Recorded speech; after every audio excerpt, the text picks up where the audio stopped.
This Neil, radio check. How long? Not long. How long? Because you shall reap what you sow. Say again, please. Reap sow. This is the beginning of thinking, this kind of dialogue. You have to be careful because it can get into your subconscious. You hear it, you hear it, you hear it, you hear it. We are gripped by forces we cannot control. I'm going to do my very best not to base our relationship on this first impression. But first impressions count for a lot. This day, we rescue a world from mysticism and tyranny, and usher in a future brighter than anything we can imagine.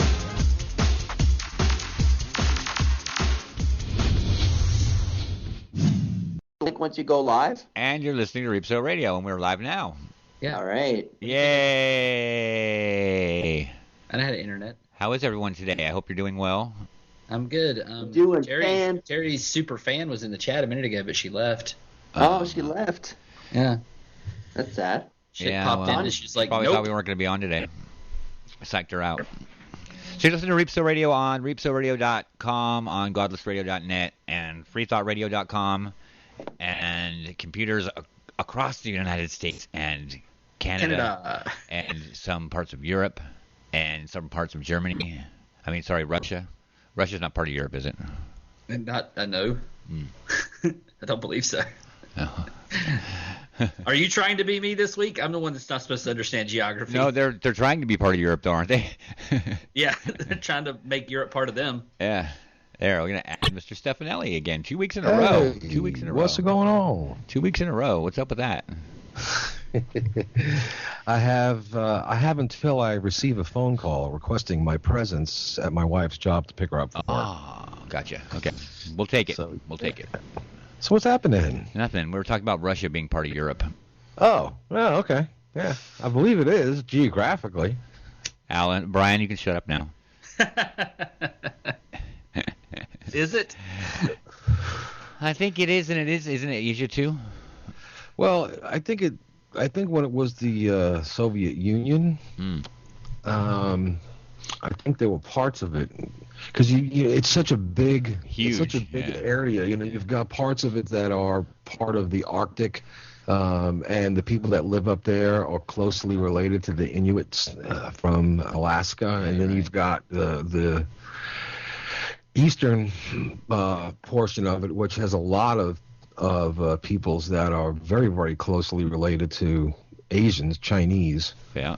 And Western is mainly European, and some of the Southern actually is Asian too, because a lot of people don't realize that India is an Asian country. Yeah. Nepal is an Asian country, and so are the Stans. Largely, so yeah, it's a good question though. Where does it really belong? It covers such a huge area. It is huge, not very populated though in most of it, right? Yeah, because all those meteors keep exploding over everything. Well, that's the homosexuals keep sending the meteors over there. Yeah, I heard that too. Yeah, it's scary. The homosexuals are scary what they can do. We get the hurricanes and the tornadoes, and they get the meteors. Meteors. And I just Japan think it's usually funny gets tsunamis. The meteors don't really hurt anybody. They just kind of pop in the air like a flare gun. I think that last one, I think, wrecked 1,200 buildings. And yeah, it did a shitload of damage and hurt some people. Was that the one at like February 15th or whatever? Or earlier last month? No, it was last year, end of last year. Okay, there was one last month that I'm thinking of then, because Carl likes to... Everybody likes to post pictures of meteors exploding on my Facebook wall. I always post whatever I find on your page. There's supposed to be one passing very soon here, maybe even tonight or tomorrow, that's going to be close to us than the moon. Awesome. Again? But I don't think it's that big. Yeah, I read about it. A couple of people posted it on Facebook. I'm not, I didn't look into it because, Yeah. I think I probably have more odds of winning the lottery than get hit by a meteorite. Yeah, no shit. I keep seeing all these things about meteors passing close to Earth. Is this like something that was going on for a long time, or are we just in kind of like a bell curve now? No, it just now started. No, well, because we have better shit to look at meteors now, so I'm just wondering if it was going on the entire time and we just didn't notice it as often, or if now we're just noticing them more because we have better technology. It's just more people it's looking the same at the sky. amount. No, it's just more people looking. That's what it is. Oh. I think. They've always had technology to trace really small parts of. I mean, not always, but for a long time we've had technology to trace very small things. But they're kind of didn't have enough people to be looking. It's a huge area you have to look at. Yeah. Now everybody and their mother can get a fucking telescope and look, have the same technology as NASA. Not the same, but close to. I always wanted a telescope, but I live in a city, so you can't see shit anyway. Yeah, same thing there. Because I love looking. I love telescopes. They're awesome. In my dad's house, we could use one because he was out in the boonies. But here, it's useless because there's so much fucking light around you. There's no place you can't get high enough, and to get high enough takes so fucking long. Yeah, when we go to Sarah's grandfather's mountain house, it's like out in the middle of nowhere, and it's on a mountain. Yeah. So there's no light pollution. You can see fucking everything. It's awesome. What are the odds of a meteor of any significant size hitting the Earth? Anybody know? Offhand, no, actually. I don't know either. Depends on, I guess, who you are. Dinosaurs. They had are one hit the pretty moon not fucking too long good. ago too, right? In the moon? Or They said, well, I think because they was the moon. measured the fucking ice or some shit that blew up from the moon, the dust cloud or some shit. Yeah, it was the moon. Terry Sonia says hi in the chat. Hi, Sonia. He's already drunk, dick in hand. Yeah, when I called him, he already had his dick in his hand, so it was. He was like, "What's up? I get good on a test today. You guys want to just drinking?" Hey man, these tests are not easy. What test? Yeah, tests are hard to take when you're drunk. Yeah, I know they aren't. They aren't easy when you're drunk. You're right. Good point. No, a couple weeks ago, I took one of these standardized tests for like a supervisory type position at the organization where I work. So they're tough. Like it's government type testing, right? So I got full marks. So I'm pretty excited about that. So you're celebrating. Yeah, that's right. I'm gonna pour myself another glass of wine. Drink up. It says a day after a spectacular meteor blast shook Russia's Urals region, the cleanup operation got underway Saturday by the hard-hit Russian city of Chelyabinsk, something like that. Although some buildings were unscathed when sonic waves from Friday morning explosion reverberated through the region, others lost some or most windows. 1,000 people were injured, 200 children, many of them hit by flying glass. Altogether, 4,000 buildings, mostly apartment blocks, were damaged. 200,000 square meters of glass were broken. It's a lot of glass. They took damage of more than 1 billion rubles, more than 33 million, and temperatures were dipping below freezing at night, so it wasn't good timing either. Yeah. Have all your windows fucking blow out. I remember seeing videos on YouTube of people like standing by a warehouse and just like, and everything shattered. Yeah, about 24,000 emergency response workers were mobilized. The meteor was a once-in-a-century event, NASA said, describing it as a tiny asteroid. The space agency revised the estimate of the meteor's size upward late Friday from 49 feet to 55 feet. What was the size of the one that killed the dinosaurs? Huge. The whole event, from the meteor's atmospheric entry to its disintegration in the air above central Russia, took 32.5 seconds. So they are tracking that shit, aren't they?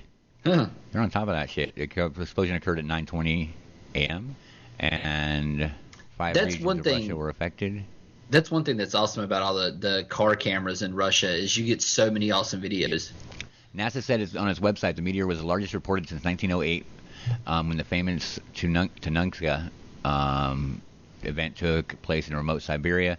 In that instance, the asteroid entered the atmosphere and exploded, leveling about 80 million trees and an area of over 820 square miles. That's fucking amazing. Have you seen the pictures of that? I do remember seeing pictures of that one. It looks just like one of those pictures of like when a nuclear bomb goes off, that shockwave that blows everything away. All the trees are just like bent over. That's the way that Hurricane Hugo did too in North Carolina, though, too. Yeah, broke all the trees at the same height, man. Broke all the trees at the same height for as far as you. I almost got killed by that hurricane, dude. Like seriously, better like, luck next I woke time. up. Yeah, better luck next time. No, I woke up that morning after the hurricane came through at night, and there literally was a tree that had fallen, and the tip of the top of the tree hit the gutter in front of my bedroom window, like right where the head of my bed was. Yeah. And it's because the tree broke halfway up. If the whole tree had fallen, I would have been dead. And it says, and what astronomers said was an unrelated coincidence, a larger asteroid called 2012 DA14 passed relatively close to the Earth around 2:24 p.m. Eastern Time Friday. So, yeah. That's I thought something ruffled my hair. No, this was last year. Last year, yeah, that's what I mean. Last year, I felt that. You are drunk. He wrote it down. He was like, 9:22 p.m. Something ruffled my hair. NASA estimates there's 4,700 potentially hazardous asteroids out there. That's awesome. It's not something people should panic about, said Amy Manizer. However, we are paying attention to the issue. And, I'm not going to panic. I'm very aware of it, though. As if paying attention to huge rocks hurtling through space at Earth is going to, we've got it under control, okay? We're watching out. We're watching for you guys. Yeah. It's under control. Did you ever see that movie Armageddon? We're going to send some, oil rig workers up there. We're going to send Ben Affleck and Bruce Willis to go dig a hole and plant dynamite on it. They have some really cool, ingenious plans on how to deal with that when it happens. Really that'll just benefit the Earth because we won't have to deal with them anymore until the asteroid actually hits. Who, Ben Affleck? And Bruce Willis. Oh, yeah. I don't mind Bruce Willis so much, but... Yeah, me neither, but Ben Affleck definitely needs to go. He can definitely take a mission to an asteroid. Yeah. You know what the stupidest thing about that movie was? Is that they trained oil rig operators to be astronauts rather than the other way around. No shit. Somebody that they knew was already could deal with that kind of shit. How far of a jump is it from being an astronaut to being an oil rig operator? A little bit versus the other way around. I'm pretty sure that, to be an astronaut, since you have to operate all those, all the various technologies, intricate. You got to have some sort of engineering background. So, some kind of mechanical. Oh man, these astronauts, they're not going to be able to understand how to operate an oil rig. It's too complicated for them. They'll never do it. They'll never be able to do it. Let's send these guys in the oil rig into space. I do like some of the ideas they have, though, for deflecting them. Like, have you seen the paint the asteroid? Yeah, that's the best one, I think. Yeah, where the sun just makes it change direction. Yeah, they paint the side of it, and the sun makes it change direction. That's awesome. It doesn't take very much. Over a long amount of time. No. Well, over a relatively short amount of time, I think, the paint thing. Not like weeks. I mean, you still need a couple years, don't you? I don't think so. To divert it doesn't enough. have to move very much, dude. It doesn't have to move very much to make it miss the Earth. It's pretty precise. That's why it's so the odds are so high of us getting hit because it's such a small area. Yeah. It's amazing science and technology. I'm always just worried about the one that we're like, oh shit, it's gonna be here in like 2 weeks. What do we do? What do you do? Like when I fucking cry for 2 weeks straight. You would cry, really? If I found out the planet was gonna get hit by like the fucking asteroid that wiped out the dinosaurs, they're the kind of people that are gonna annoy the fuck out of me when that thing happens. It's gonna be like fucking great. We're gonna die. What are these motherfuckers crying and whining for? Because it sucks. What they do. Man. I swear to God, Brian, if you start whining and crying when Meteor comes through, I'm going to fly to your house and slap you. Yeah, you got 2 weeks to get here to slap me, so I'll fucking drive out there. Go outside, take my shirt off, and bro up to the sky? I will drive out there, take my time, and get there just before the meteorite hits. And the last thing you'll know is you'll get slapped in the face and then burned to a crisp. I just this picture of Brian curled in the corner in the fetal position, Reed walking in, driving as fast as I can down the highway. God damn it! I gotta beat that asteroid. Yeah. I gotta slap Brian before I die. Atmosphere. He's like, I'm 2 minutes away. Shit. I'm on a mission. me and Sarah sitting there being like, I love you. It's gonna hit in 30 seconds. I'm happy Sarah's that not gonna be there. She's gonna be off she's gonna be off making pop videos or something. You bust the fucking front door open. She's totally going to be watching Korean pop videos, man. She's going to want to see one of those before she goes. That would be the worst way to go out, too, with fucking Gangnam Style playing in the background while I get slapped. Reap comes in doing that fucking horse rider dance and just bounces slapping you. Slaps me. Sarah's laughing the whole time, talking about Reap, you weren't in time with the music. Boom! Oh, shit. Okay, the asteroid that killed the dinosaurs, what's it called? I never heard it named before. The Chicxulub, something like that. Let me see. Its crater is 180 kilometers in diameter and 10 kilometers deep. So, yeah, it's like the whole fucking Yucatan Peninsula. The either asteroid or comet, whichever it was, that was roughly 10 kilometers in diameter and hit with 100 million megatons of force. More than 50% of the world's different species were killed because of the climate changes caused by the dust. How irresponsible of that comet. Yeah, where's Ernest to tell us about climate change? That's what they want you to believe. It was actually the homosexual. Oh, that too? Yes. Man, those gay homosexuals dinosaurs. are trouble. They've got magic powers. They killed the dinosaurs, man. Wow. Let me see. It's certainly one of the largest impact structures on Earth, and if the 300-kilometer size estimate is proven correct, perhaps one of the largest produced in the inner solar system in the last 4 billion years. The dinosaurs would have been killed in several waves. First would have been the initial impact and resulting tsunami. And yeah, tsunamis. I have a new respect for tsunamis now. I used to think that they were like big deal, but now that I've seen a couple. Whew. Oh, really? Yeah. Yeah. I never realized they had such power. I mean, I knew they were powerful, but the way they work is a lot different than I would have imagined. What, tsunamis? Yeah. Man, tsunamis are fucked up. They don't fuck around. Yeah. Earthquakes underwater equals a bad time for coastal communities. Big time. I watched one video of this one. I can't remember where it was, but you can just see the water rising as each little partial wave comes in. Yeah. And it starts out, there's like a 15-foot drop from the shore, like the bank or whatever, where they have like the sidewalks and shit, where there's just a drop off. And you see like a little mini wave come rolling through, and it like, the water rises about 3 feet, and then another 5 feet. And you see people starting to back away and like running into hotel buildings and shit, and they're like all staring. I thought the water draws out into the ocean first, right? Well, right before the bigger one, yeah. Like it starts pull because the stuff comes in and then it pulls a bunch more out, and then you get a big fucking sploosh. Yeah, because before it happens, the water's going to go way. It's all going to go away, and then it's going to come back and kick your ass. Yeah, but just watching like things slowly get pushed by, because the water just kind of comes in, and then it hit like the ground, so it was like maybe 6 inches deep, and you're like, oh, that doesn't look so bad, and then it just keeps getting deeper, and the fucking cars start floating and getting pushed away. Yeah. Like just flipping over and shit. Water's tough. Water's a tough fucking thing. Did you guys hear about this new map for Mars where you can name your own crater? No. Yeah, for $5.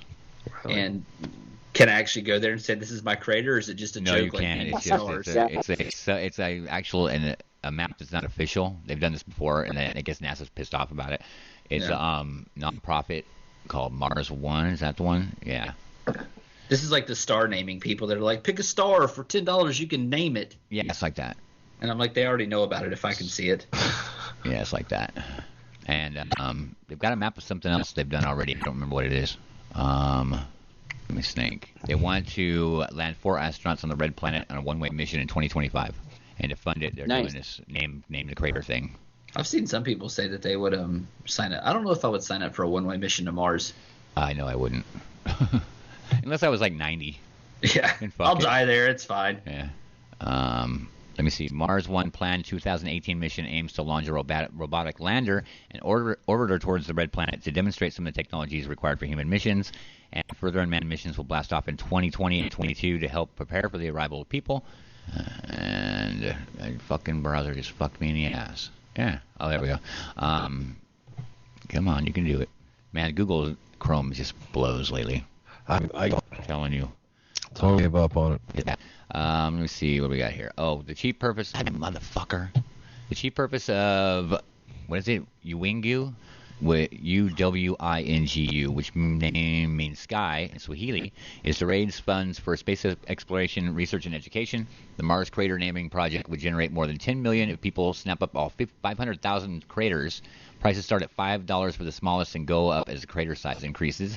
In exchange for carrying its map of Mars on its missions, Mars One will receive a portion of the funds generated by the naming project. I'm very excited about this, said founder Alan Stern. Oh, Stern? That's an interesting name.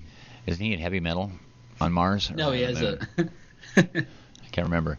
Our map is actually going to get used on Mars, Stern told Space.com. Anyone who contributes to it will know that their name, the name they put down, is going to Mars. So it's not official, but they're going to send the fucking map to Mars and make it official. It's like a flag. It's ours. Yeah. It's now the Mars flag because we sent the fucking flag to Mars. It's the official flag now. You wrote your name in the sand. It's yours now. Yeah, exactly. Like the salt flats, kind of. Yeah, because NASA's like, fuck you guys. We already named all this shit. Shut up. Yeah. I'm pretty sure we've already sent stuff. When you get there, there's stuff that we put there already. Yeah, we've named all these things you'll never pronounce, and you can't do anything about it, so fuck off. Can't ask for a name change because you can't write down the original name. Yeah, exactly. If you can pronounce the original name, we'll name it after you. That's what is this, spelled in fucking Predator's language? Let's see. Yeah, so I thought that was interesting. I was going to go check that out and see if I can name a crater for the hell of it for $5. I don't care. Just start yelling, fucking land. Did you see the satellite photos of North Korea from the space station? How dark it is? It's about how it's just pitch black except for that one fucking area. Yeah, it's creepy. It's like one palace has a light bulb and that's all they have. Yeah, you got that one burning light bulb in the middle of this country. Everybody else is just like, I can't see shit at night. It sucks. Yeah, it sucks. It must suck to live there. You would think they would just start setting shit on fire in increments to find ways to get to places at night. I don't know. That's just fucked up, though. I don't know. I got nothing. I really hate when libertarians say, if you like socialism so much, move to North Korea. That's not exactly what we're talking about. That's not absolutely not. Yeah, that's not really what I would think about either. So I thought about. I don't think those libertarians know what socialism is. Nope. What is a good example of socialism to you guys? What would you use as an example? The Netherlands, the Nordic European areas. Yeah. Any of those, like a lot of the Scandinavian countries do a really good job with like social democracies. Yeah. Because it's not like full socialism that you're looking for. It's more of a social democracy like that, where you still elect people, but there's a lot more social programs in place to where we work as a community for shit. Uh-huh. Yeah, like there's a lot of evidence to suggest too that like in like a lot of the Scandinavian countries where the government really does look out for its citizens, that there's a lot more harmony. When people don't have to worry about their basic needs as much, they generally tend to be very much more productive members of society. Happy? Just happy? Yes, happy. Instead of shitty, bitter all the time. Like, man, I can't get a good fucking job because these people aren't paying enough. Blah, blah, blah, blah, blah. I need to get this job to get health care. Like, fuck you. Like, that shit annoys me so much. I mean, communism, like, doesn't work on paper. Like, pure socialism doesn't work on paper, but, like, a nice hybrid system like I said, social democracy, really, it works well. Like when I think of in terms of political systems, I think of the U.S. Fascism is on one end. Then like somewhere along the line, you've got the United States. Then you have Canada, and then you have like more pure social democracies like Scandinavian countries. Now I'm not the best with politics, but does that sound about right to you guys? Al? Yeah, I'll go with that. America's just ingrained in hyper-capitalism. Well, people don't realize that America is not a democracy. Yeah. We're a democratic republic. Yeah. A democracy, a true democracy, is probably a lot closer to a definition of socialism, because everything is done by a popular vote. Yeah. And there really is the big difference between a democratic republic and democracy is we have a representative government, complete with all the wonderful things that don't make any sense to us, like electoral college and gerrymandering, political regions and whatnot. Democracy, Australia has got a compelled to vote statute. If you don't want to vote, there's a fine. So usually they got a pretty turnout. So if you get 90% of the population out there voting, say you got 1 billion people, right? 900,000 come to vote, and 450,001 choose one, say, candidate over another. That one wins. Yeah. It's just a popular, it's just popular vote. We don't do that. Our states wouldn't have there would be no electoral college. Our states wouldn't have congressional districts. We couldn't really do that before. I mean, it would be almost impossible. We're too big. Right? Yeah. We're just too big, and a democracy doesn't even work with in this postmodern world, for lack of a better word. So do we need the electoral college or no? What do you think? I don't know. I think the time for the electoral college is pretty much. I'm not a big fan of the electoral college either.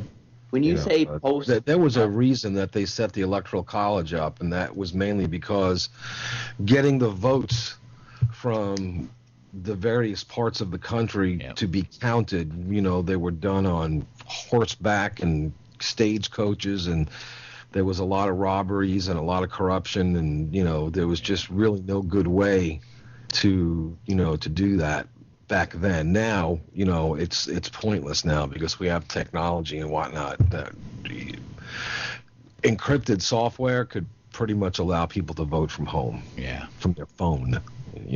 So. That's I've been talking about that for years. Like, it should be able to be like, I can just pull out my phone. Oh, it's voting day. Boop, vote. So that should be a thing. They should listen to you, Brian. See? They should. More people should. I wouldn't say that. More people should. I mean, I would. I'm sure you would. You would listen to yourself? Yes. Occasionally. Sometimes I tell myself I'm wrong. So. Really? What, just for kicks, or you really mean it? Sometimes I really mean it. Okay. Sometimes it's just like, well, what if I am wrong? And I talk myself out of that really quickly, too. I'm sure you do. Al, when you say postmodern world, do you mean like postmodern as in like postmodernism and like the... No, that's why I said, for lack of a better word, let's just go with where we are in our advancement in technology, especially communication, which was why one of the main reasons the Electoral College was set up. I mean, you cast a vote out in, California, it's going to take a couple of weeks to get it, to the Capitol, and anything can happen to those votes. Train robbery. Just pick something. Pick something that would have happened back in, the bandits, 18th century. Fire. It was because of the size of our nation and how spread out everybody was. It was a pretty good idea. You get a couple of people would serve as representatives for each state or region or territory, whatever, and then they would. It's just odd that it only counts for president, though. What? Well, president really, is the only national office. That's not even a national office, really. There is no national vote. There is no such thing as a national vote. They're individual votes. In the case of the Electoral College, those individual votes are represented by 500 and something people. Yeah. But there is no. So everyone says, a lot of people misuse the term national election, and that we don't have. If we were a democracy, we'd have a national election, but we don't have. We have 50 state elections, and each state casts a vote for the president through our Electoral College. That's how that works. They don't have to even vote the way the state has voted, right? They can vote any way they want. That's happened a few times. It has happened. Now, generally, there are many states that have written into their state constitution that regardless of the way the electors stand politically, they are legally bound to vote, to cast their electoral vote according to the popular vote of their state. Yeah. There are 4 or 5 states that don't have to do that. But they generally do, and it's only happened, I think, 4 or 5 times, really, in 200 and something years, to where an elector cast a ballot contrary to the popular vote of the country. One of those times was in 2000 when Florida did it. That's why we ended up with George Bush, who actually lost the popular vote. Yeah, I actually do remember that. That was the first time I got really annoyed by the Electoral College. I was just like, really? Like, you're just going to be that guy that's like, no, I think I know better. Well, what happened is Florida, it's way more complicated than that. And actually, George Bush wasn't elected president when it came down to it, because there was so much controversy involved in it, and there were issues with the voting mechanism, with the mechanism of voting. Remember the Chads, hanging Chads, and all that. So it was a functional tie for electoral votes, which I think has only happened 3 or 4 times in the history of our country. And when that happens, the Senate appoints the president. Its president is elected. So George Bush never got elected president in 2000. He was appointed by the Senate, according to our Constitution, allows for that. When there's an impasse, it falls onto the Senate to appoint the president, and they chose Bush. Lucky yes. Yeah. What a lucky break that was. And that's our political lesson for today. Thank you, Al. This has been the Political Corner with Al Stefanelli. I feel so much smarter now that I have a Mac. Yeah. Now that you have a Mac. They told Limbaugh and all those guys to go fuck themselves over climate change. Yeah, I know. I read that. I was just reading that maybe a half an hour ago. Yeah, I thought that was pretty cool. Yeah, that was pretty cool. Anybody who tells Rush Limbaugh to go fuck himself is cool. Pretty much, yeah. Apparently the Apple CEO said, don't buy our products, we're going green, basically to a large amount of people. And then Cook responded with, Apple shareholders should know how much that Apple is wasting money on so-called climate change. Douchebag. Nice. Has Ernest been talking to him? Do what? Ernest been talking to that dude or something? I haven't heard from Ernest much. Let me see. He had a new conspiracy theory going on. I can't remember what it was now the other day. Something new he was on top of. Shit. Really? Like since the last time we talked, he's come up with some other wackadoodle idea? He's on something else now. Yeah, I can't remember what it was. He is at least he's staying busy. What's the real deal with that guy? Like, honestly, he likes does he attention. believe this shit? Or does he just, like you said, like, is he like just like maybe a little narcissistic and he wants people to pay attention to him? And like he really doesn't believe this shit, but he doesn't give a shit about anything in particular. He likes to just fucking stir shit up. Sometimes I think that might be it. Sure. I don't know for sure myself, but I know that he doesn't. He's not. I don't spend a whole lot of time on Facebook. I mean, because of the way I have my phone and my iPad set up, it appears that I'm online all the time. A little mobile thing comes up, so I'll get PMs. I'll get a lot of PMs. People, think that I'm online when I'm not really. I'll get a little notification pop up, but I don't have a whole lot of patience for Facebook these days. But I think the last thing that he sent me a picture about the government spreading AIDS virus to gay people or something like that. Nice. Yeah, I've got that one. Yeah, I think. And something about the Supreme Court ruling that cops can search a home without obtaining a warrant. He's always been had a hard on for that. So. But I don't know. The last couple of conversations I had with Ernest was technical stuff on how to set up my Mac and whatnot. That's the best way to go. I don't think he bothers sending me too much of that stuff anymore because I never respond. Yeah. He'll send me links and whatnot, and I'll just, I won't respond to them because, frankly, I don't care. I'm guessing he's pissed about cops searching his house because he's probably got a fuck ton of weed just sitting around on countertops and shit. No, and his hemp plants. I'm just assuming. I'm just making judgment calls now about the dude. No, I don't necessarily have a problem with Ernest. I don't agree with, his conspiracy theories. I've never really paid too much attention to the validity of, birthers and 9/11 truthers and Holocaust deniers and, chemtrail stuff. I mean, there's a million of them out there. There's so many, in fact, that, I don't have the time to screw with it.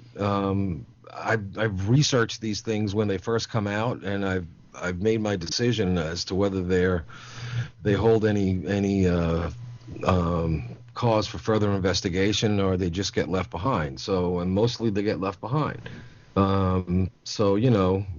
He's in a phase, I guess, or whatever. And I hate to say that. That's kind of like that, though. I mean, it's kind of like that. It just seems like too much work to be a conspiracy theorist like that. See, that's where it is. It's just a lot of work. Someone shoots me 250 links to something, that I've got, we all have access to the same internet. And, I Google, debunking chemtrails.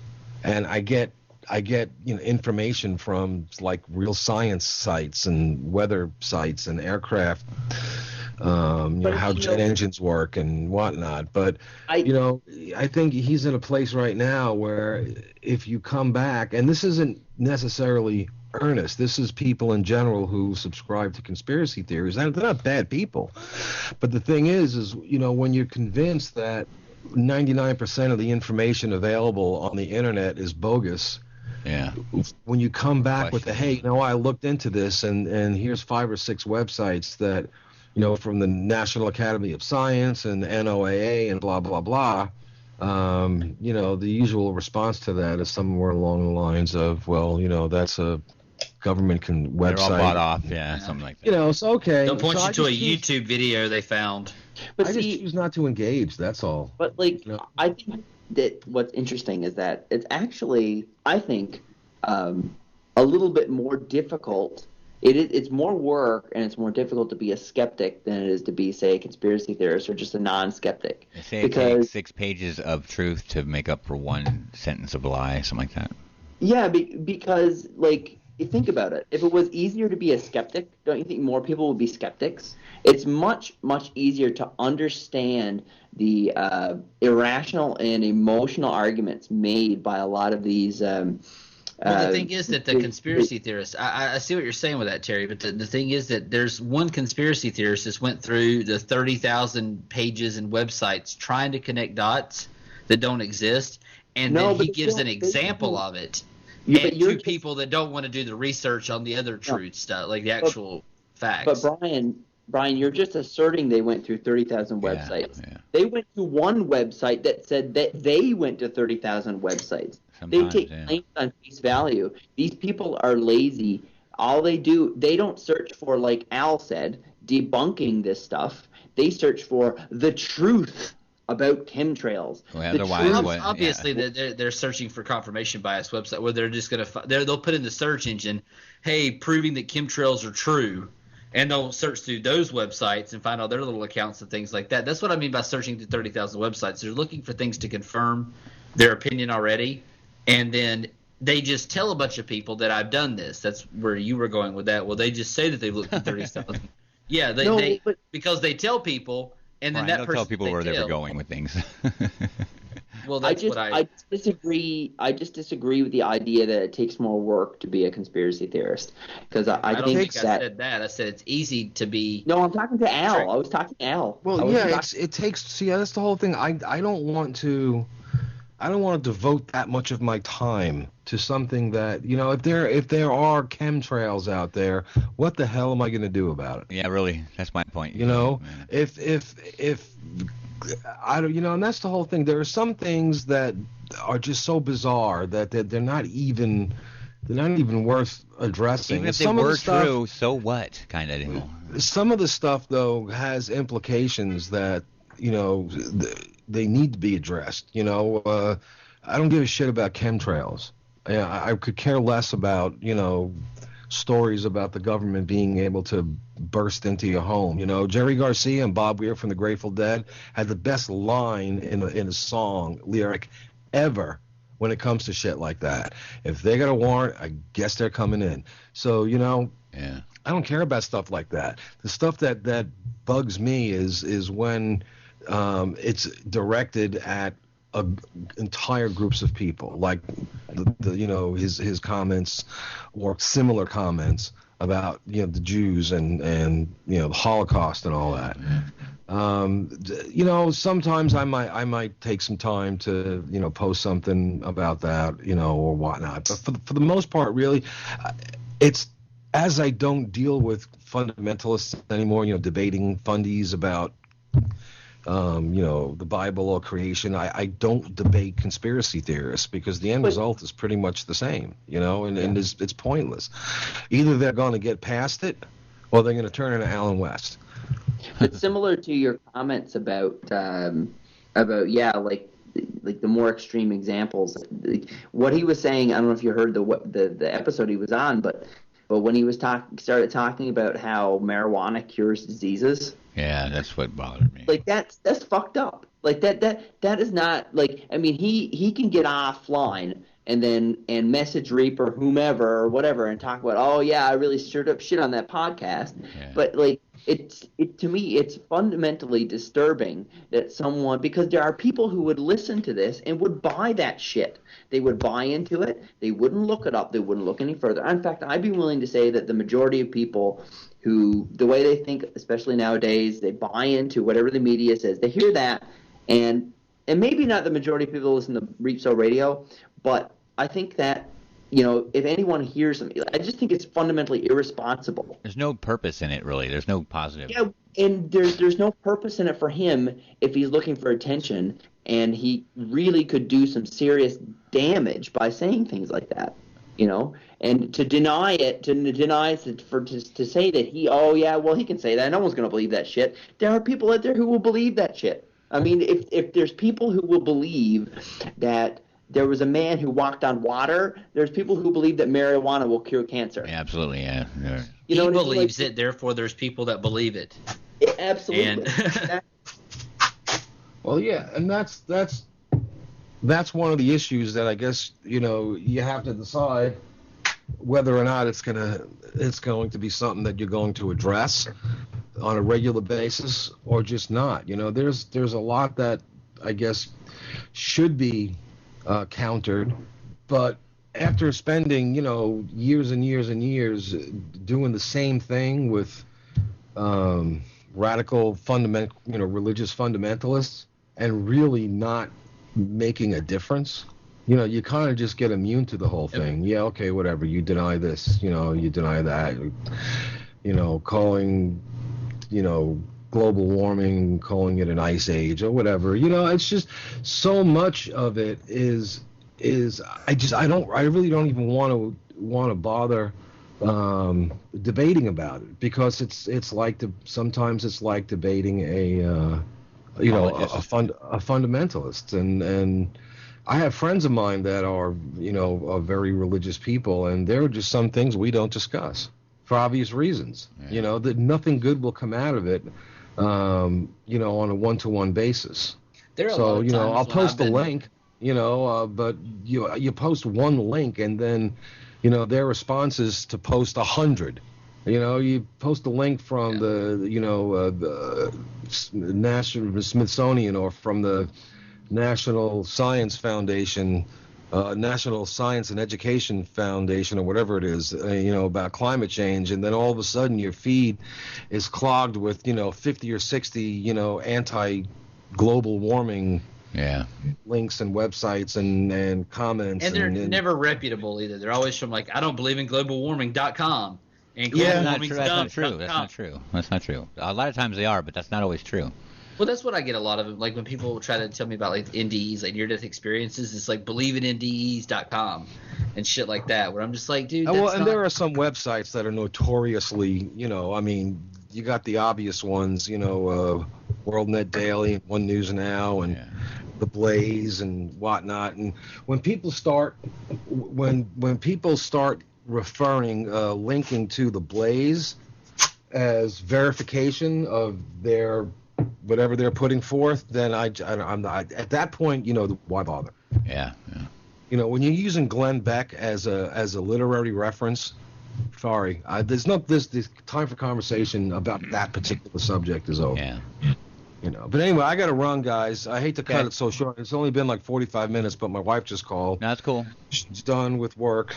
I'll check back on Skype when I get back. If you guys are still on, I'll pop back on. Okay, man. Thanks. Talk to you later. Yeah, see you. And on that note, we'll take a break. Cigarette. Smoke if you got him.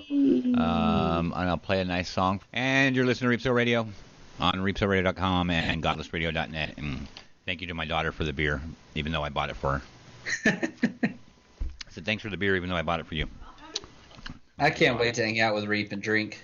That'll be fun. Chug, chug, chug, chug, chug, chug. I'm chugging. I'm eating Chinese food, too. Oh, pour it on your Chinese food. No. That is like the worst idea that someone could have. That's me. I don't think I agree with that. In Canada, we love a nice beer sauce on our Chinese food. Really? Canada's so No, Jesus. I would believe that. That's believable. I would like to see a picture of that. Just Terry poured a beer into like one of those little to-go boxes. Like, this is amazing. Like in Canada. Out of it. A fucking bottle of Labatt's or some shit. Are you calling Labatt's shit? No, or some shit. Yeah, sure. Nice try. I don't really drink Labatt's, though. I think I've had it once. No, we don't eat it. I just don't eat it if it has mold on it. It's bad. The Canadian beer is way better than American beer. Everyone knows that. Wait, hold on. Was there a debate about eating food with mold on it and if it was bad or not? Yeah. What? Not anymore, but there was for a second. Wait, what kind of food was it? Not blue cheese. Just take any chances. Don't eat it, all right? What kind of food was it? I don't know, some fruit. Some fruit? What kind of fruit? Lemon. A lemon? Yeah, I probably would need a lemon with mold on it. Yeah. You can cut the mold. You can cut the mold off of cheese and eat it safely. No, I prefer not to do that and just get fresh food, not molded. I might like crows, but I don't tend to eat their diet. It's not like we're starving to death here. Yeah. Gotta have that. And the lemon's for a beer, and I think you can pretty much drink a beer without lemon once. Yeah. Don't be so wasteful. Right. And this is a good story for us. In Grand Rapids, Michigan, it's soon expected to be okay to be willfully annoying in Grand Rapids.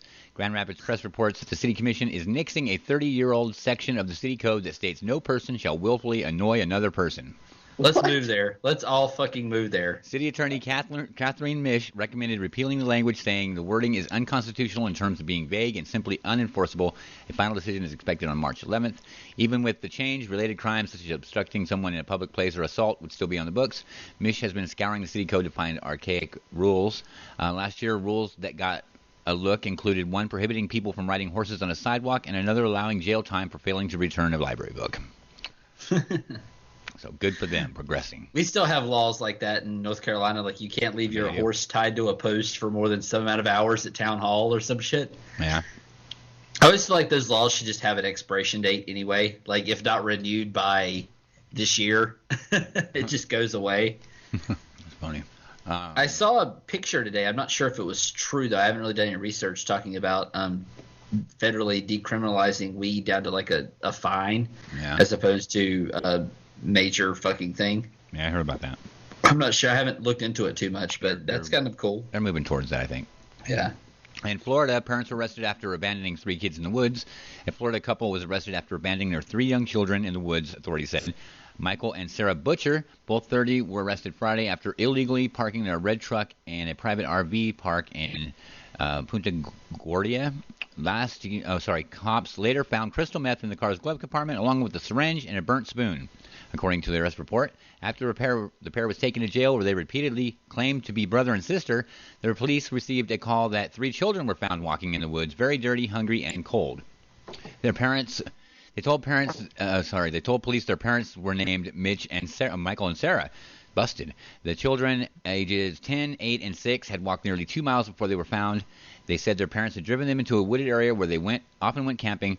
While they played in the woods, their parents drove off in their truck, leaving only Michael's shoes, according to police. The children were sent to Florida's Department of Children and Families. Following the couple's arrest, police officers also found a baggie of crystal meth in the father's pocket. The couple has been held without bond, and the sheriff's county would not say whether the couple confessed to abandoning their children or not. Idiots. That's got to be interesting for those kids when they grow up. Like, that's a story you'll have for your life. Yep. Yeah. Just being like, yeah, I was abandoned in the woods with my time. Yeah, with my relatives. Like, they just vanished. The story you tell is you sit around and do meth and smoke weed with your friends. Yeah. Well, no, that's hey, I abandoned my kids one time in the woods. Guess what I did? That's nothing. That's nothing. Guess what I did? Kind of deal. Yeah. Trying one-upmanship. I can see that happening. Here's another one. High school senior lands date with the Texans cheerleader, according to, thanks to Twitter. Let me see. It's a tale as old as time. Boy sees a beautiful NFL cheerleader, asks for date over and over. Tweet goes viral, and the cheerleader says yes. So that's what happened to Texas high school senior Mike Ramirez, the varsity player, 17, asked Caitlin Beth, a cheerleader with the Houston Texans, to join him for an evening of fun, dancing, and invoking the bitter jealousy of his teammates. And Ramirez told ABC 13 that he came up with the idea while sitting in English class. He wrote Beth on Twitter asking if she'd go to the prom with him. If his message was retweeted 10,000 times, it was, and then some. Beth told ABC 13 she was happy to say yes and thought it was the sweetest thing ever. And I immediately said yes, and I confirmed with my coach and the Texans that, and it took off from there. Ramirez says that initially his friends and teammates didn't give him much of a chance, and now they see that he has. Now they see he has. Some are trying to copy his idea, messaging other Texas cheerleaders for dates. So her friends are all going, "You fucking bitch." Yeah, you should have said no. Now we have to go on a pity date with this guy too. Go dates with all you geeks. This isn't the first time an average kid has successfully lobbied for a celebrity for a date. Last year, high school student Jake Davidson asked Sports Illustrated bombshell Kate Upton to go to the prom with him. She initially said yes, but then had to back out due to a schedule conflict. Yeah, right. Yeah. Don't cry for him. Nina Ajdal, sorry, another swimsuit model went in her place. And in 2011, Mia Kunis, Brian's girlfriend, and Justin Timberlake each attended a Marine Corps ball after being asked online. Yeah, I thought, like, when I saw her agree to that, I was like, maybe I should just start tweeting that. Like, hey, hang out with me. My wife's okay with it. Yeah, that's close to the same thing. Well, it's always some fucking sad-ass story of some dude back from the military or some kid that they don't like him. Those motherfuckers back from the military and their sad-ass stories. Well, no, like, he wasn't, like, it's not a paraplegic back from the military. It's Oh, a dude okay. that was just like, hey, I went over there, fucking hang out, and then came home. It was totally She's all, cool. nah, I mean, you didn't get any arms or legs your, blown off, so no. Thank you for your service, but, I mean, I or think some that- kid I that got still picked think on that in someone high who- school. I think like, that someone who like, we served didn't in the have that military ability when I was is in high school, and I'm kinda more pissed deserving about than that. you, Brian. Sorry. Kind of pissed about that when I was in high school, that I didn't have the ability to be like, hey, could you fucking superstar hot girl go out with me to prom? You didn't. Because I would have wrote a letter. It's not like it's a chain letter that everybody's. I mean, I guess you could start a chain letter, like old school. Mail it to like 100 people and be like, pass this letter on or your fucking money will go south. Sure, you can try that, Brian. Those are all ingenious ideas. That's what I thought of during English class. I think the my wife's okay with it. It was the clincher. Pretty sure. She's got her K-pop superheroes. I can have my. So she has them over to the house? No, they don't come over. Oh. As far as I know. That's what I it work sounded like a you were lot. saying. You were talking about really going on a date, though, right? No, just she can come over and hang out. Oh. Pet my shitty dog. We can have a beer. Sonia says she's taking to Twitter to get a date with Terry for beer and Chinese. Say what? What did Sonia say? She says, I'm taking to Twitter to get a date with Terry for beer and Chinese. Don't take Terry for beer and Chinese. Keep them separate. You need to pour that beer right in that Chinese food. Terry, I feel like there's going to be a fight between your wife and this lady. No, it's all good. Yeah. She's okay with it? What? Who, wife or Sonya? Okay, here's another one. Towards the end of Sunday evening, a man took off in a plane from Boulder City Municipal Airport in Nevada. That doesn't sound particularly odd, but it is because, according to police, Paul Michael Weddle had stolen the plane, and on top of it, he was drunk. A KWU Fox 5 Vegas reports this is a crime that the area has never seen before. The incident was brought to police attention Sunday around 11:30 p.m. A Scenic Airlines employee reported that one of their planes, a Cessna Caravan, had taken off and landed 3 times. When police arrived, they witnessed Weddle, whose surname has been spelled Waddle in some reports, take off and land an additional 2 more times. Okay. Police said Weddle was reckless with the plane on the ground, and that he sped on the tarmac and took 360-degree turns, nearly hitting other planes all the while. KW says when the police stopped him, he initially ignored their commands before finally getting out of the plane. Then he started to reach into his waistband, and an officer tackled him, which explains the big bruise on his face and his mugshot. The item in his waistband turned out to be a radio. Mr. Weddle had bloodshot eyes, slurred speech, and was given a breath test, registering a .132. And he says he was charged with DUI in an aircraft, unlawful taking of a motor vehicle or aircraft, and obstructing police officers. What was his reason for flying the plane? Apparently, he said he was trying to complete the takeoff and landing portion of his pilot's license. Drunk. And they said, I'm fairly certain you're supposed to be sober for that. Either way, police don't know if he's actually in flight school or not. They don't have one in Boulder City. So there's a little bit of a back and forth going on in the chat room right now of Terry and his secret lover. What? That's not back. It's like one thing. I'm just watching it because after we said that, Terry popped on the chat, and I was just expecting him to go, shh. I like how Brian just likes to watch. I'm watching the chat. Brian is such a voyeur. He's like right into that kinky shit. He likes to watch. He's like, I'll just sit in the corner and like touch myself. And That's watch all right. while you guys talk. You need to do. You guys argue about who can take your wife. Okay, next. A pair of counterfeiters took petty crime to a new low when they used fake money to buy Girl Scout cookies. Even worse, they reportedly got change in real cash after paying with fake $50 bills, leaving the girls stuck with the bill. The girls are heartbroken, and in Rancho Cucamonga, California, troop leader Cheryl Williams told ABC affiliate KABC because they do trust this is a life lesson for them. At least 2 thieves used a counterfeit money scam over the weekend, setting the Girl Scouts back about $200. We're appalled that anyone would counterfeit money to steal from Girl Scouts. The crime takes away proceeds from Girl Scout cookie sales that fund girl programs and projects in our community. Girl Scouts of Los Angeles spokeswoman Carol Dietrich told Yahoo News on Tuesday. Obviously, the girls are not experts in detecting counterfeit money, so even though we have safety precautions in place, this sort of thing can happen. Williams says the girls took all the necessary precautions. They used the counterfeit pin on the money, and it worked. The fraudulent $50 bills were used in 2 different locations in Rancho Cucamonga over the weekend. In each case, the girls went into a grocery store to make change and were told the bills were fake. In 2013, Girl Scouts in Oregon were victims of fraud when someone falsely tried to order $24,000 worth of cookies online through a fake company. In that case, local residents chipped in, buying thousands of boxes of cookies to help offset the costs incurred by the troop. Did they really send them $24,000 worth of cookies?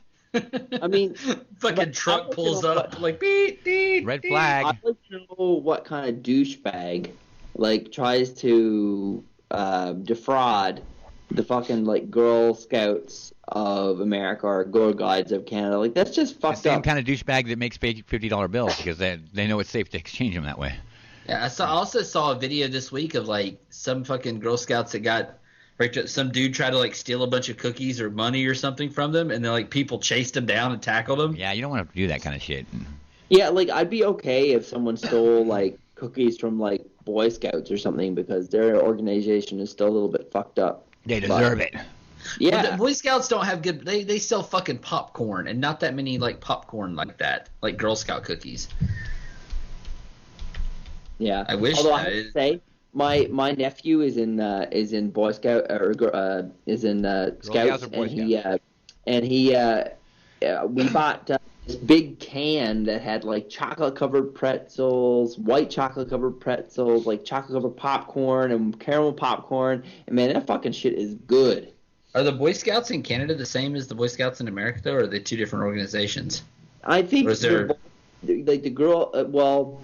For Scout, I think they're different but the same. You know what I mean? I think they're affiliated. Yeah, because it explicitly says Boy Scouts of America. Yeah. So I was wondering if there were, if it's probably completely different. Do they hate gay people too? But see, Canada? Because I'm not sure. I'm not entirely sure on their stance on gay people. But see, in Canada, the male organization is Scouts, not Boy Scouts. And the female organization is Girl Guides, right? Now I can Girl tell Guides? you, Girl Guides, guide, gotcha. Sorry, guided tour. Yeah. So, I know for a fact that Girl Guides has changed a lot over the years because my wife, she was involved in Girl Guides all the way up through, and she they actually changed their the little sayings they had to say and the little things they had to do to make to accommodate non-believers, to accommodate people of all different faiths or whatever. They actually changed all that stuff in the last 20 years. So they're a fantastic organization, and I will support them to the very end. I'm not sure about the Scouts, but according to what Sonia is saying there now, that they don't hate gays. So that's good. It's all good. Yeah, good. It's all good. Because I'd hate to hear that they hate gays now and all that stuff, all that support you had for them was all for people who would if they're P.S. Terry, they do hate gays. And he's wait, I said I would support them till the end. Yeah, we're going to have to ask you not to come on the show anymore, you homophobic motherfucker. Hey, are you guys paying attention? Hey, shut up. Are you guys paying attention? I was talking about Girl Guides. Sonia is talking about the Scouts. Okay. Different. Oh, okay, so the Girl Guides are homophobic? No. Oh, okay. Then listening to me at all, are you? Yeah, I'm listening to you. Are you listening to us? No. Don't be homophobic. We'll have to kick you out of the show. I said that I know for a fact. Dicks and girls want to touch vaginas. It's okay. I said that I know for a fact that Girl Guides are fine. Okay, I don't hear that part. want the Scouts. Okay, gotcha. And Sonia clarified. Thank you. Sonia just said queer bashing was a badge also. Oh. It's got something to do with a baseball bat beating up another guy. That's in America. That's Boy Scouts in America. Yeah. They get together. If you don't buy their popcorn, they break your fucking ankles. Actually, they've got a patch that has everybody with their back turned to one guy. That's what they've got. That's how they demonstrate their hatred for gays. Their rope tying badge is for nooses. Mm. That's the only knot they learn to tie. You had to go there. Oh, was that too far? Really? Yep, it was, Brian. Sorry. You crossed the line with that one, buddy. But it's okay for Terry to not like gay people. Yeah, it is. Okay. Hey, my sister's gay. I love gay people. How dare you? What? Is that, it's not anything like my best friends are gay, so my best friends are gay? Yeah. I think that's a logical fallacy we've talked about before. What are you talking about? All right, let's talk about McDonald's. McDonald's is expanding its test of super secret restaurant concepts in Southern California. Let me see. So startlingly new that it hardly resembles McDonald's at all. First, you order your burger off an iPad. Let me see. And because, let me see. God damn it. Oh, you can top off your burger with custom toppings such as sharp white cheddar cheese, caramelized onions, grilled mushrooms, applewood smoked bacon. And there are 20 different toppings and sauces to choose from. In a world where the burger was once humble, McDonald's is bringing you. What does it say? It's bringing you. Oh, they're challenging Burger King in a Have It Your Way campaign. Let me see. You don't have to order with an iPad. They have touch screens instead of people that you order from. Yeah. And there are 20. You don't have to order from an iPad? Is that what you just said? You can order from an iPad, but you don't have to. That's for all those conservatives that deny climate change. Southern California, so what do you expect? Let me see. Right about now, McDonald's is desperate and in desperate need of tapping some sort of growing trend, because when it comes to Big Macs, the trend of late has been anything but growth. Yeah, because McDonald's, that's why you see McDonald's all, I don't know if they do that, if they're where you guys are at, they're doing this, but they're here, they're all going to pastels, and they're looking kind of, the menus have all changed so that they're more directed towards they don't want to look as much like fast food. They look like they more like they care about your health and kind of offering. Yeah, we have a McCafe. I remember that opened up like That's 5-6 years ago. Yeah. And they've got like concrete or marble slabs for floors. It's not like the shitty tile and plastic booths. But I'm still like, it's fucking McDonald's. And they've all got Wi-Fi access, and they've all got big screen TV, or flat screens in their yeah, I mean, you can paint a turd any color you want to, but it's still a turd. Well, I don't know. The food's changed too. I got a funny story. Hey, you want to hear a funny story about painting a turd a different color? Yes. Well, there's Seems like earlier tonight I pooped. No. I guess there's like a coffee shop chain in Canada that once had, they basically had a muffin that had partridge berries in it. And anyway, the partridge berries are very small, and they are very close to being the same size as rabbit droppings. Yeah. So anyways, they actually had some complaints at one point from consumers that had bitten into their muffins, and they had found that it wasn't berries, it was like a rabbit dropping, or it was something. Well, it was something that a berry, so they had it sent to the lab and they had it analyzed, and this is what it was. And what it is that partridge berries grow very close to the ground, so the rakes that the commercial harvesters would use to harvest these berries would often pick up rabbit droppings at the same time. Wow. And what happened is that they would be processed with the berries, and the dye from all the other berries and everything would often dye these turds the same color. That's hilarious. This is what happened. So what did they do about it? Within I just learned about this recently in the course I just did, and they said that within a year or so, or a certain, not a very long amount of time after this complaint was filed, they stopped selling the partridge berry muffins. Could you see the dude that's sitting at home that really liked the new partridge berry muffin, and he eats like one every single morning he's like, this is the fucking greatest thing ever? Have you heard my Taco Bell story? No. You have a Taco Bell shit story or something? Taco Bell shit story, yeah. Where my sister lives in Yuba City, they had a Taco Bell that people were eating there and they were getting sick. So somebody from the health department finally came in to check and see what was going on with it. And they found that the dude who made the hamburger meat in the morning was taking a dump in his 5-gallon bucket and mixing it in with the hamburger meat. Oh my, what? Oh my fuck.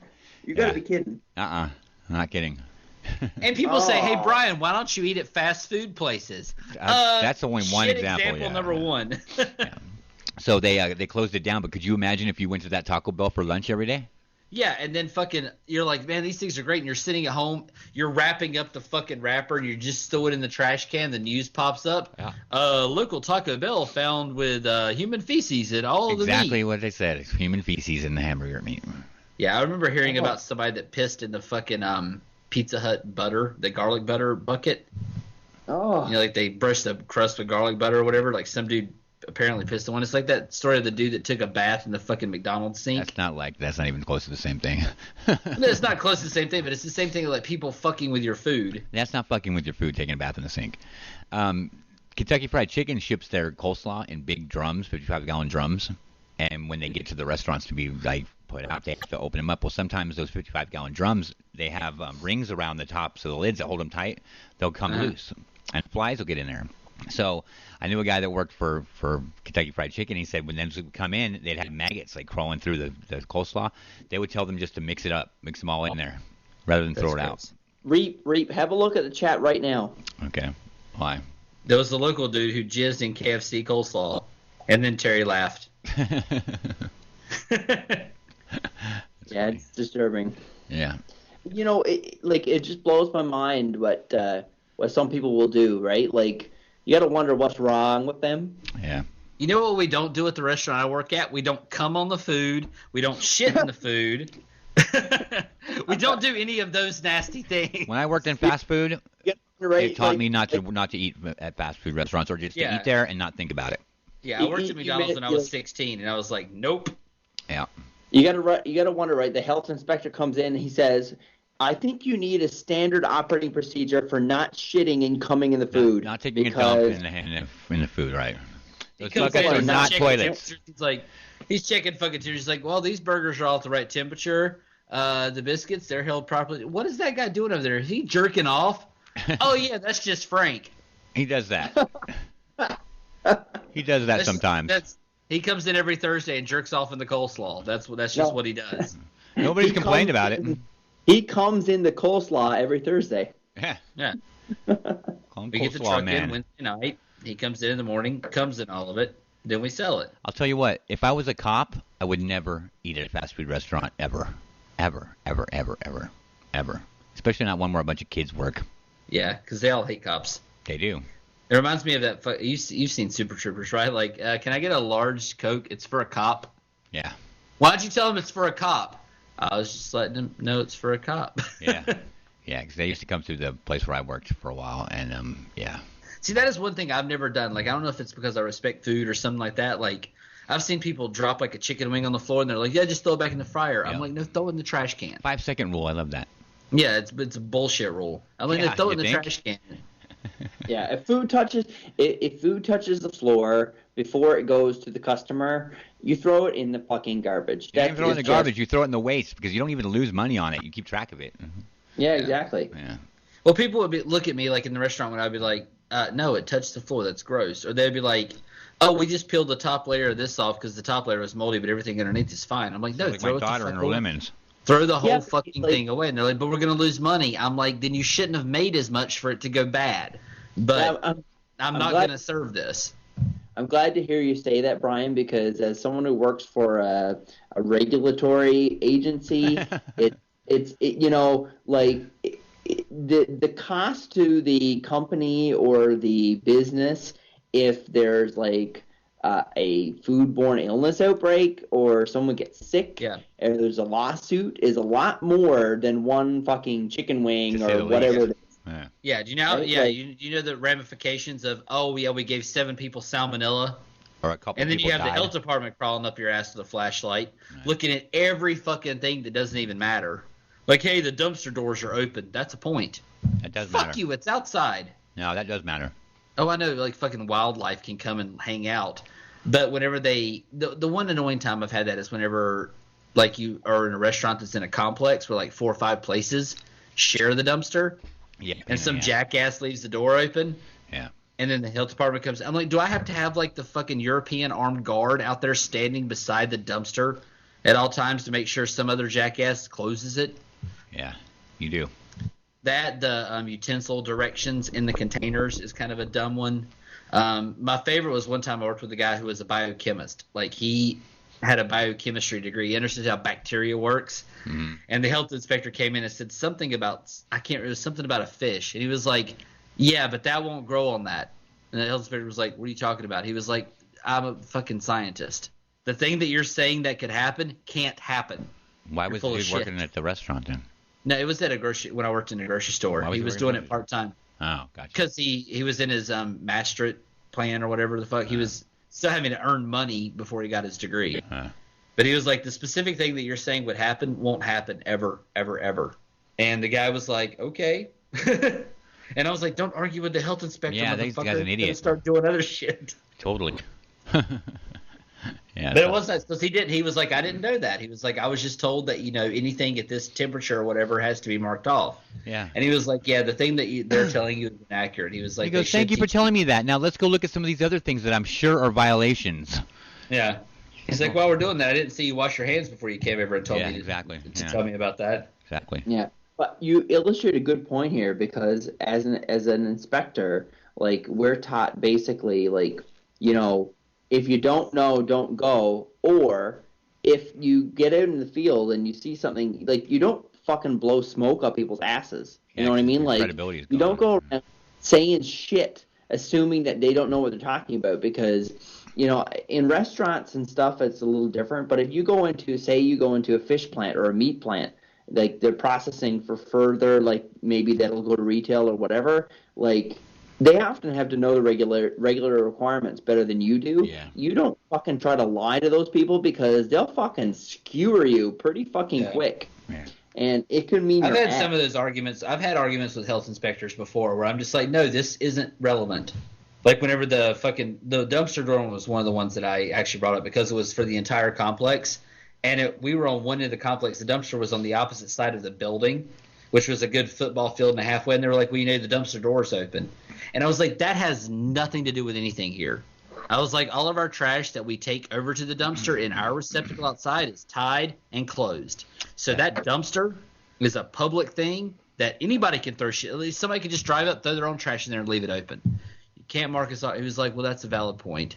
Did they really not mark you off for that? Because where I was at, they marked us off for it anyways.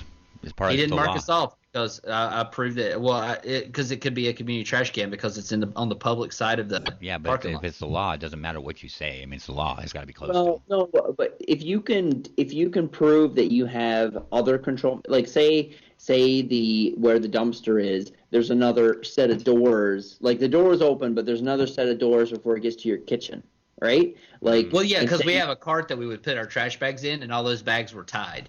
That we would load up the cart and then we would roll that whole cart over to the dumpster. So our spot of in between the chain was closed. So I was like, we have all of our bags tied and in the trash thing, so animals can't get into them. So he backed down after I pointed that out. He was like, all right, I see what you mean. Because I wasn't going to take like a half a point off for some bullshit that maybe the dollar store did. Because they were I always took the hit in the avoiding to piss off the health inspector. The main concern to most inspectors is whether or not that the rodents or the pests are going to be able to get into your establishment where your food is being processed, right? I mean, you could say that your bags are tied off, but that doesn't mean that if there's a door open to the outside that a rodent could smell that. I'm going to tell you, a rodent will smell it. Well, but if you have an inside door that's preventing that rodent from entering, or you have a pest control program or something of that nature, then I could understand that's a good argument. You know what I mean? So anyway, that's my 2 cents. All right, I got a couple more things I want to cover before we wrap this up. So this man has served 20 years in prison and may die, and he's in for marijuana. It seems unbelievable that someone could spend the rest of their life in prison for marijuana possession, but that's the harsh reality for a Missouri man named Jeff Mizanski because of Missouri's laws regarding prior and persistent drug offenders, which allows judges to sentence third-time offenders to life in prison for drug charges. Even if no violence occurred and no guns were involved, he spent the last 20 years behind bars. He was arrested in 1993, found guilty of possession of 5 pounds of marijuana and intent to distribute a controlled substance after driving an acquaintance to a drug deal that turned out to be a sting operation. Though the target of the sting and the other men involved were released from prison years ago, he has been kept locked up. He's already been busted twice for pot. He had already been busted twice for pot. In 1984, he was caught selling an ounce of marijuana to a relative who later sold it to an undercover officer. When authorities linked the drug back to Mizanski, they searched his home and found a half pound of marijuana. He was charged with felony possession of more than 35 grams of marijuana and felony sale of a controlled substance. 7 years later, he was busted again for possession for more than 35 grams of marijuana. The second strike landed him in county jail for 60 days. The Times reports Missouri now spends roughly $22,000 per year to keep Mizanskey behind bars until the day he dies. And that is unless his son, Chris, is successful. He has started a petition to convince Missouri Governor Jeremiah Nixon to grant his father clemency. Chris Mizanskey was only 13 when his father was arrested the last time. In the time he's been in prison, Mizanskey has missed the milestones that punctuate growing older. The 61-year-old is now a grandfather to children he's never met. Between the clemency petition and the lobbying state Senate legislators to take up his case, Mizanskey advocates have tried everything to get his story moving. The younger Mizanskey writes in his petition, "My dad has always been a good man. He taught my brother and I all about construction and a good work ethic. He's never been violent. He's a model prisoner over the last 20 years he's been in that little cell. He's watched as violent criminals, rapists, and murderers have paid their debts and left, sometimes just to return a few months later."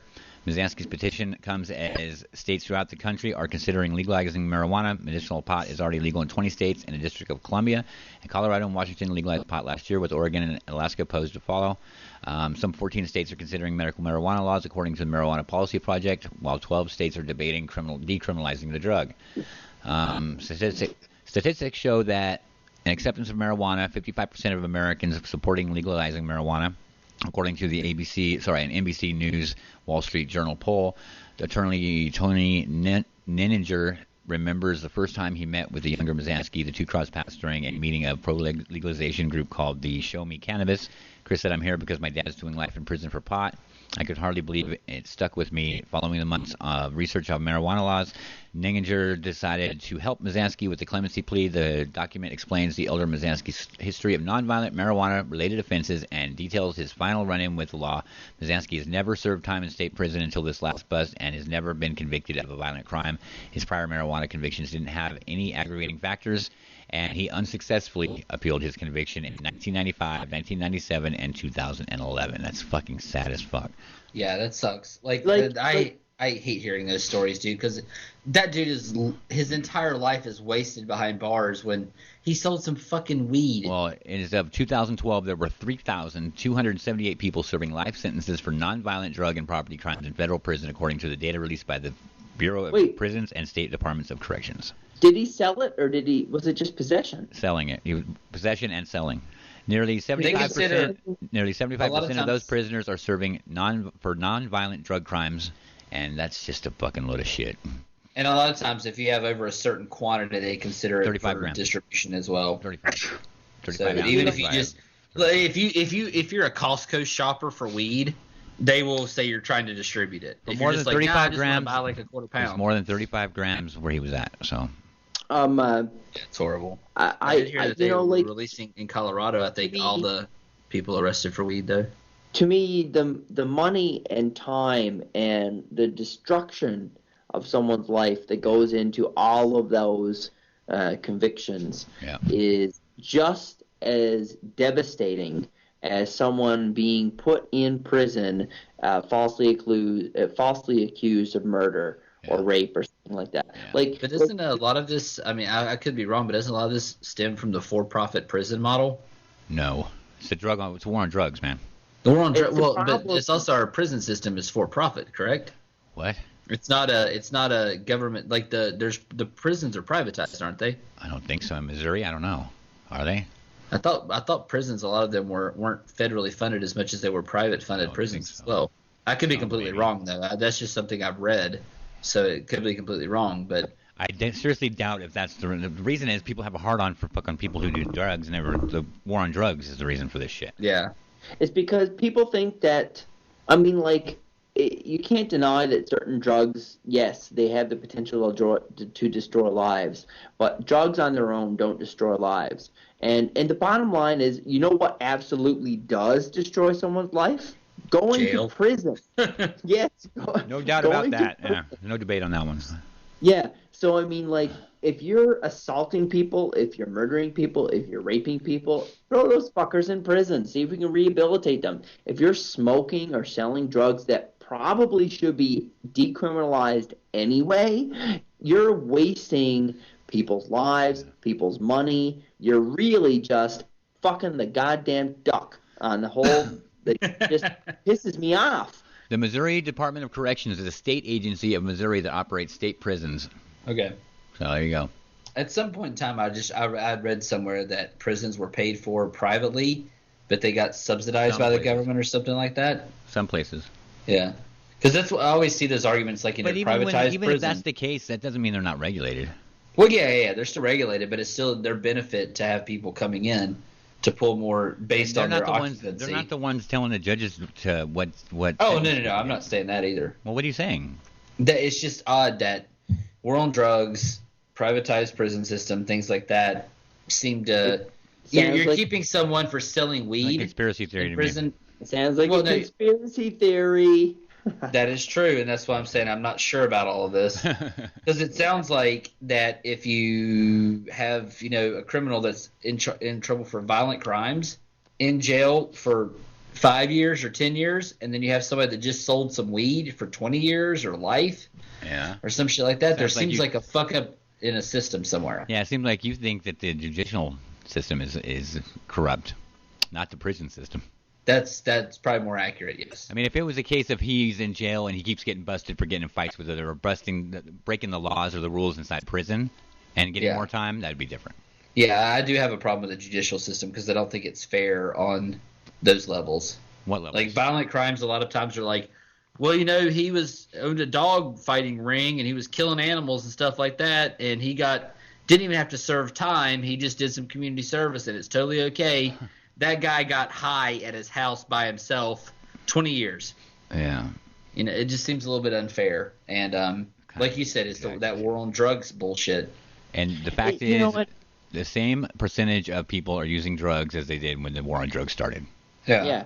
It's a fallacy that if you decriminalize or legalize drugs, that more people are going to do drugs. Granted, I'll grant that there will be some people, maybe even like myself, that might try something just to see what it was like because it's not illegal. There's a small percentage of the population that will say try something just because now it's legal. Maybe they'll give it a try just to see what it's like. I mean, every drug I ever did, I never gave a fuck that it was legal or not. I was like, I want to try this. Yeah. Seems like it'll be fun. Exactly. The people who really want to do it will do it regardless. Yep.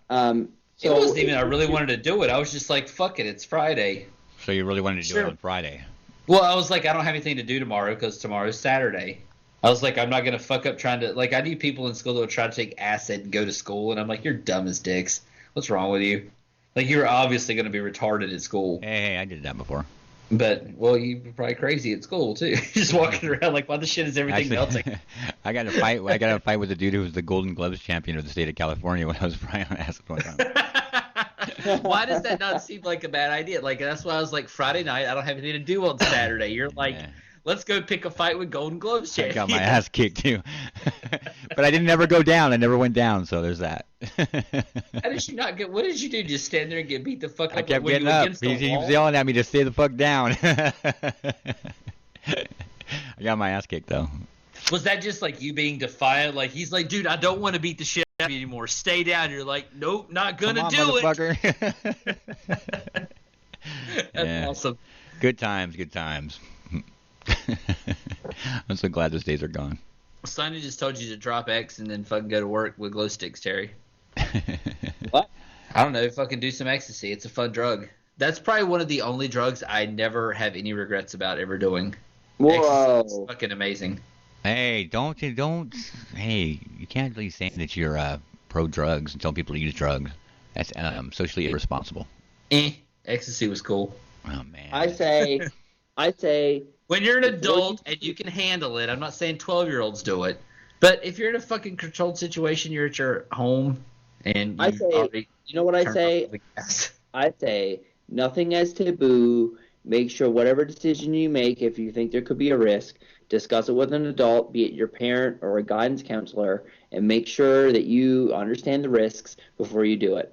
And no one can stop you. All the drugs I did, like even when I did ecstasy, I researched it before. I was like, I've heard of what a responsible drug user you are, Brian. No, this is actually true. Like I was like, I've heard of noble, ecstasy. I don't know what it is, and I looked it up, and I was like, so it just makes you feel awesome. These are the theoretical side effects. Is that your back's gonna hurt tomorrow? Awesome. Theoretical side effects. Yeah. I could just because picture. because depending on what kind of pill you get, it's going to have different side effects. I could just picture Brian searching, how do you feel when you're on, like, weed? And then going to Google, typing that in and pressing, I'm feeling lucky, and the first thing that popped up was awesome. Yeah, me and weed don't get along. I'm fucking allergic to that shit. You should have looked up. You should have looked up the theological side effects. The theoretical. Theoretical, theoretical side effects. You should have done that beforehand. Or was irresponsible? Yeah, and I still tried weed multiple times after that, and it gave me the same result every time. So it's like, yep, I'm allergic to weed. Can't do that. Ecstasy, great fucking time. Cocaine, fun, not worth the come down. So don't fucking do cocaine. Heroin, not worth it. I never shot heroin. Never did that. I smoked opium before. Never shot heroin. What? Brian. What? Don't say you're allergic to weed. Did it give you an anaphylactic? I was gonna say. Yeah. Okay, so there's the doctor that told me this. There's no such thing. Allergy means anaphylaxis. Okay, so it's an adverse reaction to THC. There you go. Maybe a sensitivity. Yeah. Well, my friend that explained this to me is actually a medical PhD. Of course. And it was interesting the way that she explained it. She was like, yeah, it's interesting that you're having these reactions because you're nauseated, you're fucking having muscle cramps, things that weed is supposed to stop. And if I would take one bowl hit, my stomach would start cramping up, my muscles would tense up, and I would start dry heaving within like 5 minutes. She was like, you're having some weird, I'm not going to call it allergy reaction, but a reaction to THC. So it's not allergic because I don't get, like, I can't breathe and shit like that. You don't need an EpiPen. Yeah, exactly. It's not like my respiratory system doesn't clog up or anything. It's just a very visceral reaction to THC. Yeah. So I can't do that. I'm not trying to be a jerk about it, but I just think that you need to be clear when you talk about allergies, because in my line of work, there's a lot Normally, I talk to retarded people that think that does – you can't dislike weed. Like, why don't you like smoking weed? And I'm like, well, I have, like, really bad reaction. They're like, no, you just haven't had good weed. Motherfucker, I'm allergic. How does that make you feel? And they're like, oh, okay.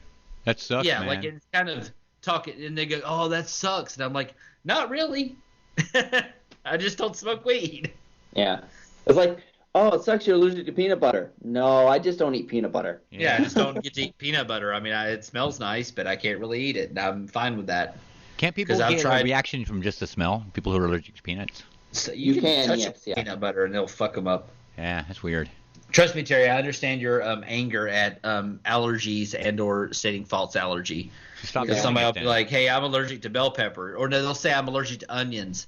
Can I get a salad with ranch dressing? And I go, there's onions and ranch dressing. And they go, well, that's okay. I just don't want onions on the salad. And I'm like, well, then you're not actually allergic. They're probably doing it for the same reason you tell retarded people that you're allergic to weed. Yeah, I understand that you're frustrated. Like, it should be enough for you to say, like, yeah, weed just doesn't agree with me. Yeah. Like, the person shouldn't argue with you that, oh, you just haven't had the right kind of weed. I mean, like, if you don't want to smoke weed, they should just be like, oh, whatever, more for me. What about hash? Can you smoke hash? No, anything with THC, basically. I've tried eating it in edibles and honey oil and hash and weed. I've tried it multiple times just to see. Like every couple of years, like after, because when I was a kid, kids that get into high school or whatever, and I'm just pretty sure that was fucking oregano anyway. And then at one point in time, we got actually like buds when I was like 16, and I smoked that, and I was just laying there on the fucking stairs for 2 hours with like stomach cramps and feeling like I was gonna vomit. And I was like, I don't know what the fuck. They're like having fun playing handball and shit, and I'm just sitting there like, I fucking hate life. And then a little bit later in life, I was like, well, I'll try it again. Fuck it, whatever. And same fucking thing happened. And then I waited like 3 or 4 years. I was like, I guess, maybe I'll hit a bowl with you guys since you guys seem to have awesome stuff or whatever. And you guys seem to be having a good time. I took one bowl hit. And literally 5 minutes later, I'm laying on my bathroom floor, like doing stomach crunches and fucking dry heaving. From that point on, nobody asked Brian to smoke weed anymore because he was a drag. Yep. Well, they were just like, dude, are you okay? And I'm like, no, this is just what happens apparently. They're all, you knew this was going to happen? What the fuck, dude? Well, no, because they kept arguing. They were the people that were arguing me like, no, man, it's just you had shitty weed before. Try this. Gave into peer pressure. Well, I was just like, I'm going to prove to you that this is going to suck. And they were like, it's not going to suck. We'll make it fun. We'll talk about physics and shit. You like physics. And I'm like, I love physics. You're right. I do like physics. Give me a hit of that joint. Right? Took one bowl hit, and then I come walking out of the bathroom like fucking. They're like knocking on the door like, "You all right?" I'm like, "Yeah, I'll be fine." I hope you have learned your lesson at this point. I haven't touched it then, and that was about 6 years ago. Good. Keep on that road. Stay sober, Well, Brian. Stay sober. I've done enough control tests. Say nope to dope. Say nope to dope. That's my advice. And the show's over. Anybody out there that wants to try ecstasy, have a good time. Yeah. Just be safe. Vicks Vapor Rub is your friend. I say do whatever you want, but I didn't tell you to do it, so it's on you. Yep. It's a good time. For some. You might be allergic to it like me, though. Yeah. But Brian said it would be a good time. If you had a bad time on ecstasy, I don't know what the fuck you ate, but it wasn't ecstasy. Anything else? We're done. No, I don't know. I'm done. We're done. So you've been listening to ReapSowRadio, and we'll be back next Tuesday, hopefully on time. I'll try and a piece of shit for being like all pro drugs. Do what? People in safe environments. Brian's all pro drugs now. He's encouraging drug use. Listen to Brian Allen on the Angry Atheist podcast too, if you want to hear more about using drugs and how Brian thinks you should use drugs. No, we didn't talk about drugs, did we? No, we didn't. I just think it would be awesome to have like government regulated things, like go play laser tag on acid. That seems like it'd be a fun thing, awesome. As long as you knew you had a safe space to do it in. I'm sure the day will come when that happens, Brian. Just wait. Yeah, just recreational fun times. Yeah. Like the government-subsidized recreational park where people can go and get loaded on various previously illegal substances and have a good time. Is that crazy? I mean, I don't do any – like, dude, literally the only thing I do is smoke cigarettes and drink alcohol now. I haven't touched any substances in a long time. You sure sound like you have been. That's for sure. And that was a long time ago. Yeah, well, sometimes drugs have lasting effects on you. Sometimes. Terry, you want to go first? Yep, you can. If you look hard enough, you might be able to find me on Facebook. Maybe. You can find me over at Tumblr, analyzeatheist.tumblr.com, and you can find me on Twitter at analyzeatheist. Awesome. Brian? Follow me at apartmentj.com. We just recorded our first video game Let's Play on Monday night. It'll be going up. I rendered it today, so it'll be going up either tonight or tomorrow. Cool. That was a lot of fun. We played Minecraft. Basically, me and Lee just get lost and try to find each other the entire time. So if you like Minecraft, you'll like the video. If you don't fucking watch it because you'll be bored as dicks. But if you like Minecraft, it's a fun game. Follow me on Twitter at Brian Allen APTJ, and for everything else, go to apartmentj.com. What exactly is bored as dicks? I don't know. It's a verb and an adjective or a noun or something. I guess if you don't if you don't like dicks, then you're bored with dicks. But if you like dicks, it would be a good proper use of that phrase. I was going to say, my dick's not really that bored. I mean, sometimes I guess it is, but I try and keep it from being bored. Yeah, cold as dicks, hard as dicks, anything's an adjective. I've just turned dicks into an adjective, I guess. I was just checking to see if there was something It's funny. It's funny. Like I said, you can hear us next Tuesday, and we'll talk more about dicks and drug use and stuff like that. Dicks, all the way down. All the way up. Or up. With an LED shower head shining light of rain. Yeah, I'm pissed because I got my goddamn thing for my sink and it fucking lasted 6 seconds and it went out. I was wondering if you were going to mention that, dude. What? I was waiting the whole show to see if you would mention that shit, so I had to bring it up. This LED thing that I got for the sink, right? It costed like $1.88. I got it and it lasted like 10 seconds and burned up. That sucks. I want to know how Chinese are making those things for $1.88 with shipping. Yeah. Because they only last 10 seconds. That doesn't make it cheaper to make, dude. Your logic doesn't. You told me that last time I told you this, and I go, that doesn't make any sense. I don't know. Maybe you got a bad one. Because I'm sure. Well, I can tell you what. I know for sure I got a bad one. You should send it back to China, and they'd be like, "Hey, how does this stop?" It'd be like my daughter in her dress. She's like, "You sent me the wrong size dress," and they're like, "Well, it's not worth it for you to send it back to us, so just forget it." It's like, what the fuck? I don't know how they're doing this shit. Paid box to ship it back. Man. It's a huge pain in the ass. I mean, just the time to send it is worth more than $1.88. I mean, if I send something to Terry, I gotta fill out customs forms and shit now, and fuck that, man. What? So if I send something to you, I gotta fill out customs forms and shit like that. Yeah, Terry doesn't know that you had like an LED shower head and all this kind of cool fucking swab. My LED shower head doesn't work anymore. An LED shower head? Yeah, it was awesome. It was awesome when it worked. It lasted like over a year, though. Is it like a disco? Yeah, it's a fucking snow cone machine. Yeah. Does that still work? Yeah, it still works. The ice shaver, yeah, it still works. Yeah. The water thing is temperature, goes according to temperature, and it generates its own power from the water turbine. Oh. And they're like $7, and they're awesome. Cool. Basically, it's a shower head that will get you laid faster than just having a shower head. There's a video of it on YouTube, too. I have a video of it. Because I was bragging to Brian about it when I got it. He was jealous.